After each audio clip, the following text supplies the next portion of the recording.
Welcome back, and tonight we're talking about the servant class returning to the house, in plastic, aluminium, and battery cells. Not a silver tray in sight, just cameras, wheels, arms, and a quiet little appetite for your floor plan. Bit dramatic, sure, but only a bit. For years, home robots were a circus act. A robot vacuum bumped into a chair leg, everyone clapped, and that was that. Useful, yeah, but narrow. A one-trick pony with a LiDAR puck. The change in 2025 and into 2026 is that the industry started looking less like toys and more like staff. Not perfect staff, more like a new apprentice who means well and still gets confused by a sock. But credible. That's the hinge. What shifted? 4 forces converged. First, large AI models got much better at perception and instruction following. A machine can now do more than detect object. It can often infer context. Mug on table, cable on floor, person in doorway, maybe don't barge through like a goose on a pub lawn. Second, sensors improved and spread downward in price. Depth cameras, LiDAR in some systems, better microphones, better on-device processing. Third, hardware got cheaper and more power efficient. Not magically, just enough to matter.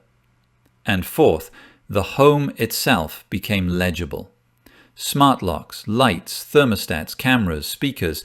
Suddenly, the robot isn't entering a dead house. It's entering a network.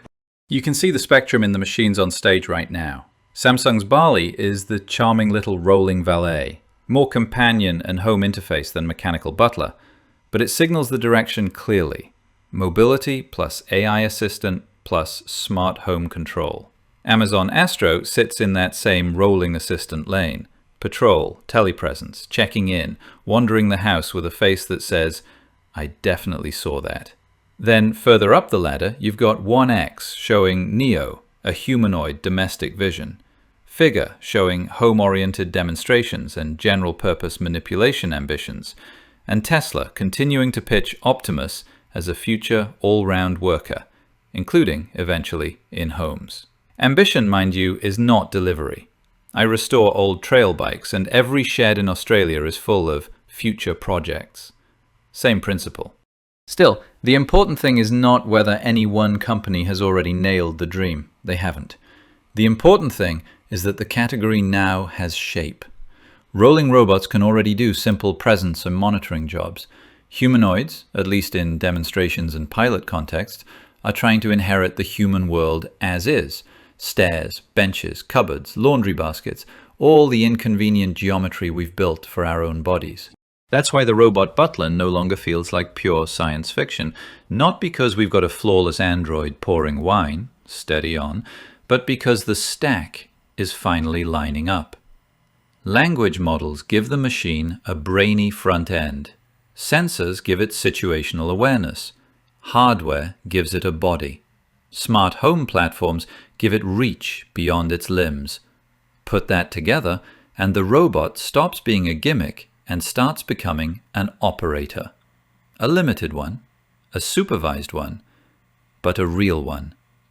And once a machine can move through your home, understand a spoken request, identify a few key objects, and trigger devices across the house, well, that's not fantasy. That's the first staff member arriving 5 years underdressed. Now for the less glamorous inventory. What can these things actually do today, or in the near-term systems being shown? A handful of tasks, and that handful matters. Patrol is one. A rolling robot can move through the house, stream video, check rooms, maybe respond to alerts. Telepresence is another. Drive over to Nan, put someone on a screen, let a distant family member look in without installing cameras in every bloody corner.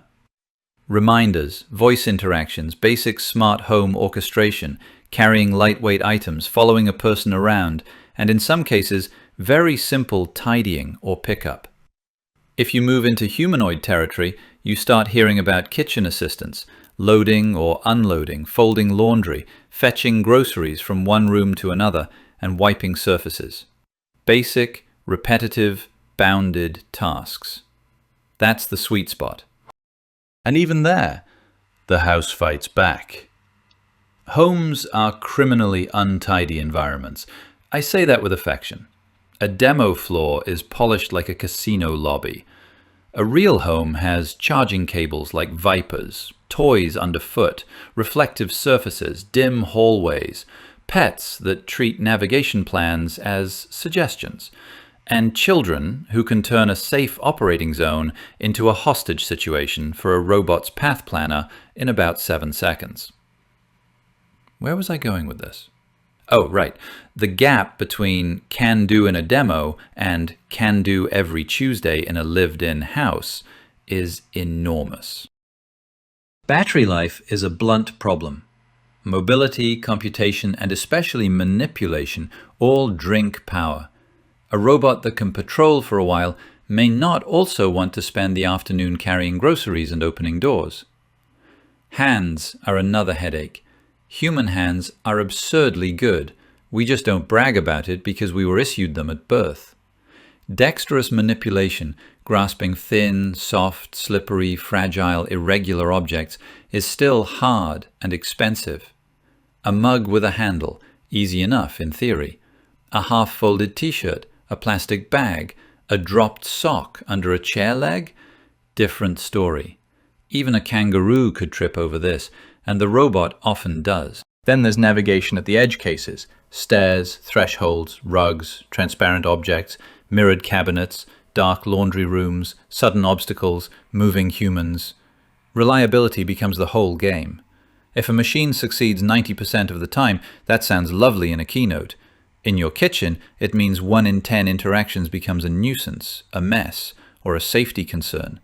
That's unacceptable when the machine has mass, motors, and maybe arms swinging around at bench height. Safety around children and pets is the real governor. It's not enough for a robot to be clever, it has to be predictably boring. It must fail gently, stop quickly, avoid pinching, avoid collisions, avoid stupid confidence. A cat darting between its legs, a toddler hugging its knee, a dog toy under one foot, these are not rare events. They are the environment. So yes, the demos are polished. Some are impressive, genuinely. But the messy truth is that homes are domains of uncertainty. The winning machine won't be the one with the flashiest reveal.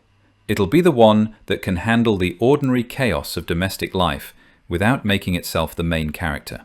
That is a much nastier challenge than lifting a box in a controlled room, mate. So how does this enter the market?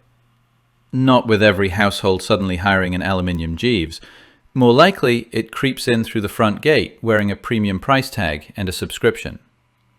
Early adopters first. People already deep in smart homes, people with large houses, mobility needs, elder care use cases, security interests, or just a taste for bleeding-edge gadgets. Then maybe a service layer forms around the hardware, remote assistance, cloud updates, premium AI features, maintenance plans, maybe task libraries. The robot itself may be sold like an appliance, but the business model will be tempted, oh very tempted, to behave like software. That's where the velvet glove comes off. A robot butler with cameras, microphones, mapping, autonomy, and cloud connectivity is not just a helper. It is an instrument of observation inside the most intimate space most people have, your home. Which rooms you use, when you wake, what objects sit where, who visits, what gets said near the kitchen island, maybe what medications are on the bench, maybe whether the back door was left open. I'm not saying every company will abuse that. I am saying the data gravity is real, and firms have business incentives. Different thing, same danger. Consumers will be told they are in control. Maybe they will be, partly. But control has layers: local processing versus cloud processing, retention policies, third-party sharing, law enforcement requests, employee access, training data, security patches, account hijacking. Hacking is an obvious fear, but plain old dependence may be the subtler one. If core features require the cloud, then your household servant is also a tenant in someone else's business strategy. If a service is discontinued, repriced, throttled, or geo-restricted, the butler may still stand there in your hallway, but the lights behind its eyes can dim very quickly. Liability is another delicious tangle. If a robot damages property, injures a pet, blocks an exit, or misinterprets a situation, who pays? The owner? The manufacturer? The software provider? The remote operator, if there is one? The law tends to arrive after the party has already turned ugly, and domestic robotics, I suspect, will supply a few unpleasant legal test cases before the etiquette settles. My forecast? The first useful robot butlers will arrive before the perfect ones. In truth, that's how nearly all technology enters polite society, through compromise, not cinematic perfection. The early machines will be limited, occasionally needy, privacy sensitive, and probably overpriced. They may patrol well, carry a few things, help with reminders, integrate deeply with the smart home, and maybe, in select cases, perform simple household tasks with supervision. They will not be graceful in every room. They will not understand every request. They will not be universally trusted. But they'll be useful enough for some people, and that's all the future needs, a narrow opening. Once a machine proves it can save time, extend independence, or reduce friction at home, people forgive a lot of inelegance. That's the door. Not a grand entrance with orchestra and lightning, just a practical compromise slipping in under the latch. That, my friend, is usually how the interesting things get inside. I'll leave it there for now. Next time, we'll open another locked room.